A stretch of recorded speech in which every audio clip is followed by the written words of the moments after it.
Good evening. Off to the mansion? Yes, for a meeting. Have a nice evening. You too.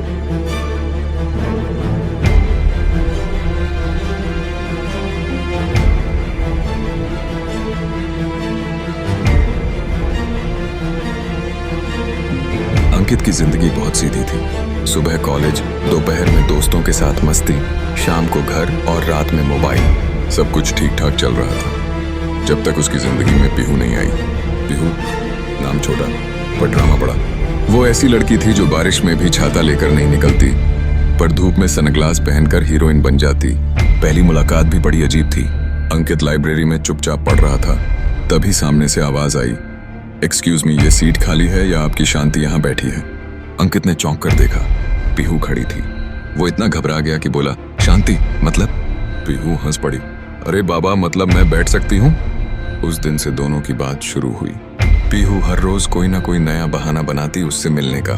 कभी notes चाहिए, कभी pen, कभी बस ऐसे ही तुम्हारा चेहरा देखने का मन था। अंकित समझ नहीं पाता था कि ये लड़की सच में पागल है या बहुत चालाक। एक दिन पीहू ने अचानक कहा, अगर मैं गायब हो जाऊं तो तुम क्या करोगे? अंकित बोला, पहले तो ढूंढूंगा, फिर डांटूंगा और फिर कभी जाने नहीं दूंगा। पीहू ने हंसते हुए कहा, अच्छा इतना प्यार? अंकित ने नजरें झुका ली। शायद सब कुछ मजाक मस्ती में चल रहा था, पर जिंदगी हमेशा हंसी में नहीं गुजरती। एक दिन अंकित को पता चला कि पीहू के पापा की नौकरी चली गई है। घर की हालत ठीक नहीं थी।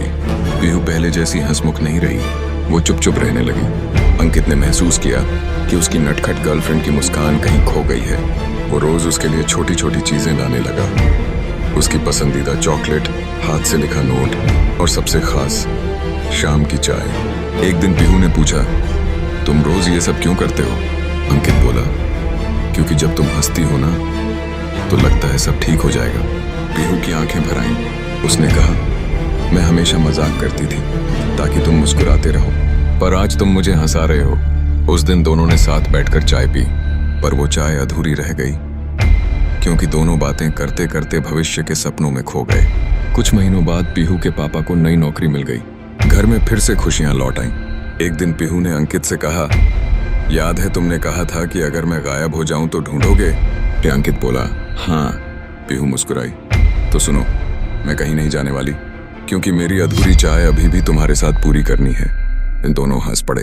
अंकित समझ गया कि उसकी नटखट गर्लफ्रेंड सिर्फ शरारती नहीं है, वो उसकी ताकत है, उसकी मुस्कान है और उसकी जिंदगी की सबसे खूबसूरत आदत है।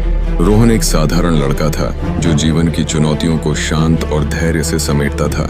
पढ़ाई में उसकी स्थिति ठीक ठाक थी, लेकिन उसके दिल की साफियत ने उसे सभी के बीच लोकप्रिय बना दिया था। फिर नैना थी, उसकी नटखट गर्लफ्रेंड। नैना की शरारतें ऐसी थीं कि अगर कभी कोई गंभीरता से बात कर रहा हो तो वह अपनी मासूमियत से उसे हंसा देती।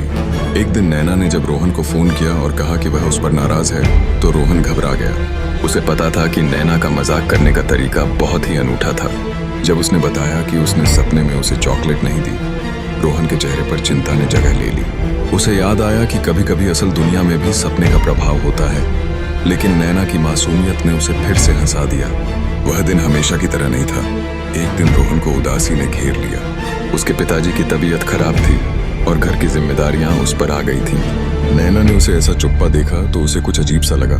वह जानती थी कि रोहन को इस कठिन समय से गुजरने में उसके साथ की जरूरत है। इस बार उसने कोई मजाक नहीं किया, बल्कि उसने उसकी पसंदीदा चीजों के साथ आशा और ताकत देने का निर्णय लिया।